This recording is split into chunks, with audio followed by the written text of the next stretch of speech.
Hulikam ang pagnanakaw ng isang lalaki sa isang scooter sa Quezon City.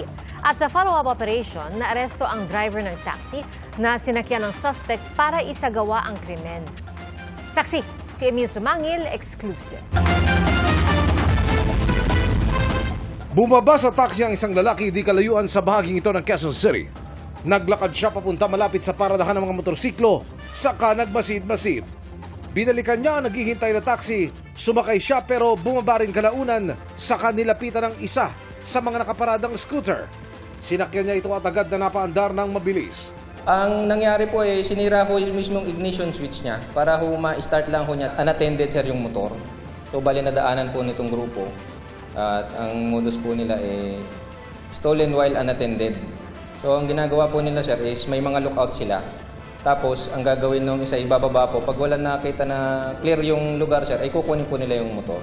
Ang may-ari ng scooter dumulog sa QCPD Station 14 sa isinagawang backtracking. Natukoy ang kumpanya ng taxi na sinakyan ng mga suspect. Ang ginawa po ng istasyon natin ay nakipag-coordinate po sa mismong taxi operator at fortunately naman po, binigay ho ng taxi operator yung mismong nagmamaneho, yung taxi driver. Sa follow-up operation, natunton ng QCPD ang taxi na sinakyan ng mga suspect.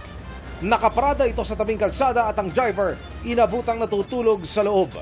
Agad tinanong ng mga pulis ang taxi driver kung nasaan ang scooter.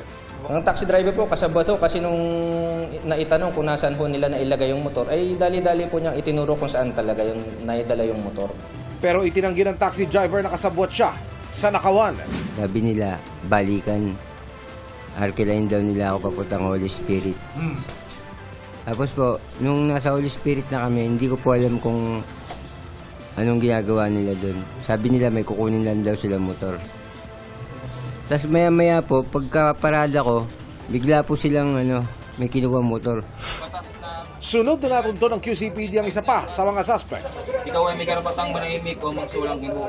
Siya raw ang nakasakay sa backseat ng taxi na hindi bumaba. Hindi pa siya nagbibigay ng pahayag. Pinaghahanap pa ang ikatlong suspect. Lagyan po natin ng alarming device or kaya po lagyan po natin ng lock at o kaya po ipark din po natin sa mga maliliwanag na daan. Para sa GMA Integrated News, Emil Sumangil, ang inyong saksi. Mga kapuso, maging una sa saksi. Mag-subscribe sa GMA Integrated News sa YouTube para sa iba't ibang balita.